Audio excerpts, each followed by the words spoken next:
Bonjour, bonsoir, bienvenue dans la vidéo du dimanche. Et aujourd'hui, je vais m'intéresser à un sujet que je ne connaissais pas, que j'ai appris ça quelque temps, ce qu'on appelle en bon français, c'est-à-dire en anglais, les Sleeping Giants, soit les géants endormis en français. Alors, toujours même source, et on va voir ce que l'on peut dire dessus, quelques mots, pour ceux qui, comme moi, découvrent les choses au fur et à mesure. Et, et on va voir ce qu'on peut en penser, ce qu'on peut en dire. Ce que c'est exactement. Voilà, donc moi je ne savais pas, j'ai appris ça il y a pas longtemps avec l'affaire comment ça s'appelle, le roi Merlin. Donc j'en fais de la pub quoi. Bon, a priori, je pensais que quand on était capitaliste ou libéral, peu importe qui tu vends, bon, eh bien, évidemment la réputation compte aussi quoi et visiblement certains sont persona non grata comme je crois si je me rappelle bien du drama, c'est Frontières. Bon, enfin, jusqu'à présent, ça posait pas de problème, puisqu'à quelques jours, ça pose problème parce qu'on en parle. Bon, donc, Sleeping Giants, ou les géants endormis, est un collectif de militants agissant sur les réseaux sociaux, dont l'objectif est la lutte contre le financement des discours de haine sur Internet et dans les médias. Leur mode d'action est d'interpeller publiquement sur les réseaux sociaux les annonceurs dont les publicités apparaissent dans des émissions reliant des discours jugés racistes ou sexistes, ou des médias condamnés pour incitation à la haine, essentiellement d'extrême droite. Essentiellement, donc ça ne veut pas dire que ça. Donc il faudrait voir aussi, il ne parle pas beaucoup de l'extrême gauche et de ce que peut dire par exemple M. Mélenchon, quoi, ou Lord Séide, ou des, donc, euh, donc on verra. Donc il faut bien voir. Je n'ai pas entendu condamner les propos de Rima Hassan et ni de Jean-Luc Mélenchon par les Sleeping Giants. Bon. Alors si jamais il y en a qui m'écoutent et qui le savent, n'hésitez pas à le mettre en commentaire, quoi. Il n'y a pas de souci, quoi. Je relayerai et je mettrai à jour mes tirs. Moi, je n'ai pas trouvé. Le collectif, né en novembre 2016 aux États-Unis, peu après la victoire de Donald Trump à l'élection présidentielle américaine, avec le lancement d'un compte Twitter avisant à boycotter Breitbart News. Breitbart News, Kesako, Breitbart News c'est un média américain ultra-conservateur, créé par Andrew Breitbart. L'organisation agit principalement depuis son compte Twitter, mais ça n'a pas été mis à jour, son compte X maintenant. Mais elle dispose également d'un compte Facebook. Au fil du temps, diverses antennes régionales sont montées en Australie, en Belgique, au Brésil, au Canada, en Finlande, en France, en Allemagne, en Italie, aux Pays-Bas, en Nouvelle-Zélande, en Norvège, en Espagne, en Suède, en Suisse et enfin au Royaume-Uni. Antennes possédant aussi leur propre compte Twitter. Bon, visiblement, il n'y en a pas en Afrique ni en Asie, c'est bizarre, il n'y en a pas en Chine, il n'y en a pas en Algérie, quoi. Comment on fait? Qu'est-ce qui se passe? Ça veut dire quoi? Hein, en Turquie, en Russie, y a pas ça? Il n'y a pas. Depuis 2016, le rédacteur freelance, ouais, libre, ou mercenaire, ou ce que tu veux, Matt Rivitz, un vétéran de l'industrie publicitaire et la spécialiste du marketing, Nandini Jami, dirige Sleeping Giant. Alors, excusez-moi des termes anglais, quoi, mais bon, on est dans l'univers anglo-saxon, américain, qui se décalque sur nous, quoi. Bon, nos influences, hein. Bon, qu'on soit influencé, d'accord, ça arrive. Mais je sais pas si toutes leurs influences sont vraiment bonnes, quoi. Ça fait longtemps que je me pose la question, quoi. Si on va bien dans le bon sens, quoi. Mais enfin bon, c'est comme ça. On est encore une société ouverte qui existe toujours. Et pour la langue française aussi, hein. C'est pareil, on est influencé par différentes sortes. Bon, comment dire, une parenthèse, quoi, qui n'a rien à voir avec le sujet, quoi, mais c'est freelance, marketing, bienvenue dans le globish. Ça doit aimer, Macron doit aimer, quoi, ça. Alors, je continue ma lecture de ce que ça peut être. Alors, en dehors des actions menées sur les réseaux sociaux afin de faire pression sur les entreprises pour qu'elles cessent de soutenir financièrement les médias d'extrême droite, Nandini Jami, excusez-moi de buter, mène une campagne ciblant Robert Mercer, ancien co-directeur général du fonds spéculatif Renaissance Technologies, ainsi que des plateformes dont Stripe et PayPal, bon, qui est peu connu, pour qu'elle cesse de traiter les paiements des militants et groupes d'extrême droite. Elle fait également pression pour que Bank of America cesse de faire affaire avec les prisons privées. Matt Rivitz organise, lui, les sections internationales de Sleeping Giant, des géants endormis, installe des panneaux d'affichage autour des campus d'Amazon et de Facebook pour les inciter à rompre leurs liens avec Breitbart News, fait campagne contre YouTube et Facebook, qui avait donné une plateforme à Alex Jones. Il met en place et dirige l'e-commerce et l'organisation. Alors, Alex Jones. Alex Jones, c'est de son vrai nom Alexander Emmerich Jones, dit Alex Jones, qui est né en 1974, le 11 novembre à Dallas, est un animateur de radio et réalisateur et acteur américain. Il fait fortune en diffusant des théories du complot sur son site InfoWars, lequel est devenu une plateforme de distribution très lucrative, proposant divers produits tels que du matériel de survie contre l'apocalypse et des produits diététiques dont la publicité mensongère lui a valu des poursuites. Bon, à la rigueur, ou quoi, bon, les théories du complot, l'assassinat de John Kennedy là-bas à Dallas. Bon, ok, d'accord, ça peut se comprendre, quoi. Maintenant, faire pression sur le roi Merlin pour ce qu'on peut dire en France,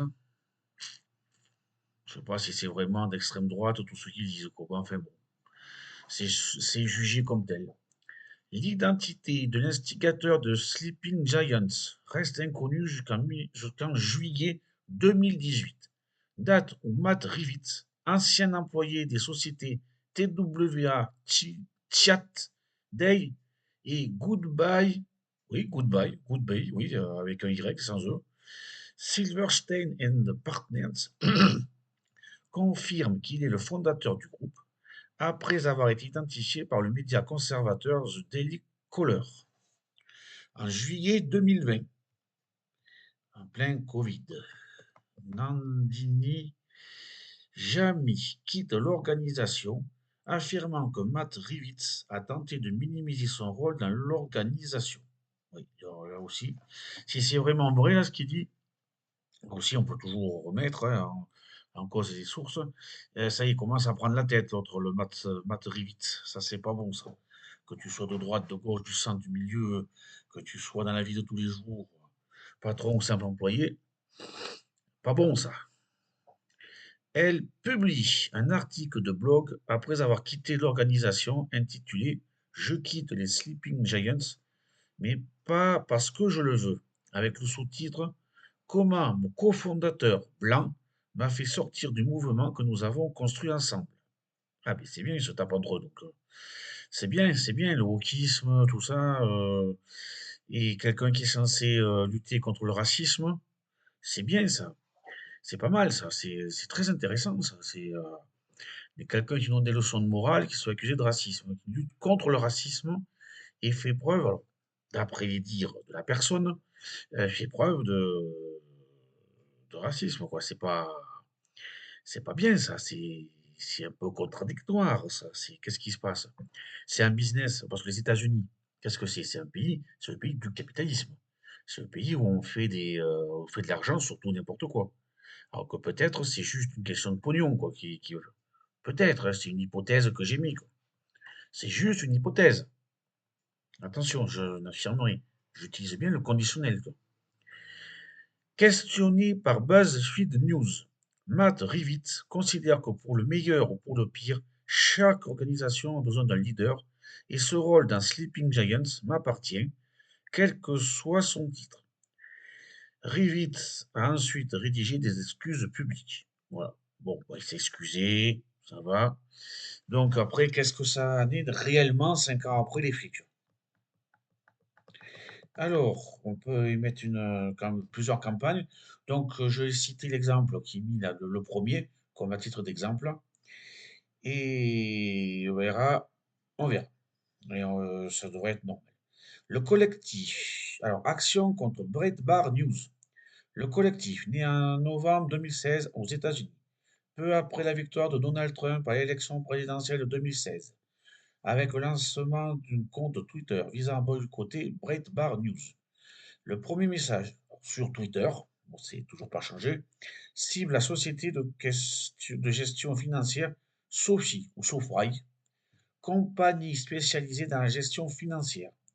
La plupart des messages de l'organisation sur le réseau social X sont destinés aux entreprises fournissant de la publicité à la chaîne Breitbart News. La majorité de leurs messages incitent à participer au boycott de l'entreprise, comme ce qui s'est passé avec le roi Merlin. Ah non, pas comme avec le roi Merlin. C'est-à-dire que le roi Merlin incite à boycotter financièrement euh, euh, le magazine, oui, les journalistes, Frontières, de plus le soutenir financièrement. Oui, c'est un peu, même si c'est pas tout à fait pareil, c'est voilà, dans ce sens-là, quoi. Tant que la majorité de leurs messages incite à participer au boycott de l'entreprise, tant que celle-ci n'aura pas rejoint la lutte contre Breitbart. Oui, c'est ça, oui, c'est le même principe. L'essentiel de l'activité du réseau ne provient pas du compte lui-même, mais de retweets de celui-ci. Cette méthode donne à l'organisation un très grand impact sur les utilisateurs des réseaux sociaux. En février 2017, 820 entreprises ont rejoint le mouvement et avaient cessé de fournir. Oui, ben c'est ça. C'est exactement la même chose. Oui, c'est ça. 820 entreprises ont rejoint le mouvement et avaient cessé de fournir de la publicité et donc de l'argent à Breitbart News, selon les statistiques fournies par l'organisation. Un peu plus tard, en mai de la même année, on décompte plusieurs milliers d'annonceurs qui ont cessé de placer leurs produits sur la chaîne Breitbart News. Les publicités sont la source de revenus principale de la chaîne de télévision. Considère cette campagne comme un moyen de protester ouvertement contre la politique de Donald Trump, ainsi que de se garantir la confiance des militants, et par conséquent celle des personnes qui suivent l'organisation sur les réseaux. La liste des entreprises ayant rejoint le mouvement s'agrandit. On peut, parmi les marques les plus célèbres, AT&T, Kellogg's, BMW, Visa, je veux dire Vita. Voilà, bon, elle n'a rien à voir là-dedans, encore la chanteuse, mais Visa, Lenovo, HP Inc., Vimeo, Deutsche Telekom, Lyft, ou Lyft, Lyft, je ne connais pas cette entreprise. Qu'est-ce que c'est? Lyft est une entreprise technologique américaine qui développe et exploite des applications mobiles de mise en contact de clients et de conducteurs associés à son service de voiture de transport avec chauffeur, VTC. Et